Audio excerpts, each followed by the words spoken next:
ঘটনায় তার স্ত্রী মিন্নিকে দিনভর জিজ্ঞাসাবাদের পর গ্রেফতার করা হয়েছে। এ বিষয়ে বিস্তারিত জানতে সরাসরি চলে যাচ্ছি বরগুনার রিপোর্টার এম এ আজিমের কাছে।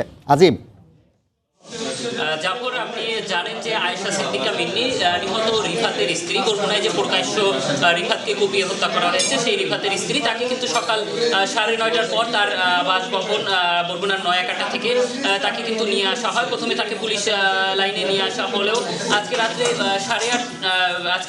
9:30টার দিকে আমাদেরকে পুলিশ সুপার তিনি সংবাদ সম্মেলন করে তিনি কিন্তু আমাদেরকে জানিয়েছেন যে আসলে আয়েশা সিদ্দিকা মিন্নি তাকে জিজ্ঞাসাবাদের পর তার এই হত্যাকাণ্ডের সাথে জড়িত থাকার সত্যতা পাওয়ায় তাকে গ্রেপ্তার দেখানো হয়েছে।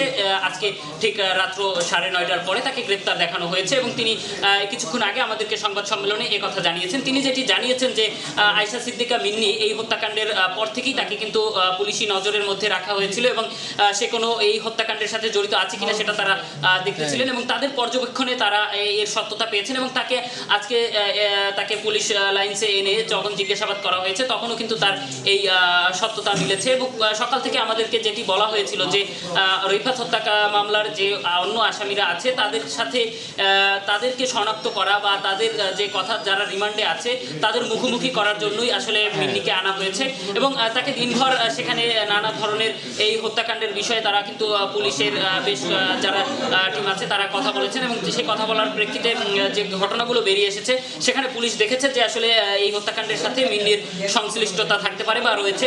সে কারণেই কিন্তু মিন্নিকে গ্রেপ্তার দেখানো হয়েছে। এখন পর্যন্ত আমরা যেটি দেখছি মিন্নি কিন্তু এখনও পুলিশ লাইন্সে আছে এবং তাকে হয়তোবা সকালে বরগুনা জেলা চিফ জুডিশিয়াল ম্যাজিস্ট্রেট আদালতের মাধ্যমে পরবর্তী সিদ্ধান্তে যাওয়া হবে এবং এখানে রিমান্ড চাওয়া হবে কিনা এমন প্রশ্নের জবাবে কিন্তু আসলে পুলিশ সুপার বলেছেন যে ঘটনার স্বার্থে বা তদন্তের স্বার্থে তারা যেটি করার সেটি করবেন। সেখানে যদি মনে হয় যে না মিন্নিকে রিমান্ডের দরকার আছে তাহলে তারা সিদ্ধান্ত নিয়ে আসলে কালকে মিন্নির রিমান্ড তারা আবেদন করবেন এবং রিমান্ড দিলে তাকে আরও জিজ্ঞাসাবাদ তারা করবেন।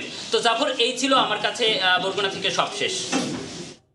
বরগুনায় রিফাতকে কুপিয়ে হত্যার ঘটনায় তার স্ত্রী মিন্নিকে দিনভর জিজ্ঞাসাবাদের পর হত্যাকাণ্ডে সম্পৃক্ত থাকার বিষয়ে জিজ্ঞাসাবাদের জন্য তাকে গ্রেফতার করা হয়েছে। এ বিষয়ে আমাদের সাথে যোগ দিয়েছিলেন রিপোর্টার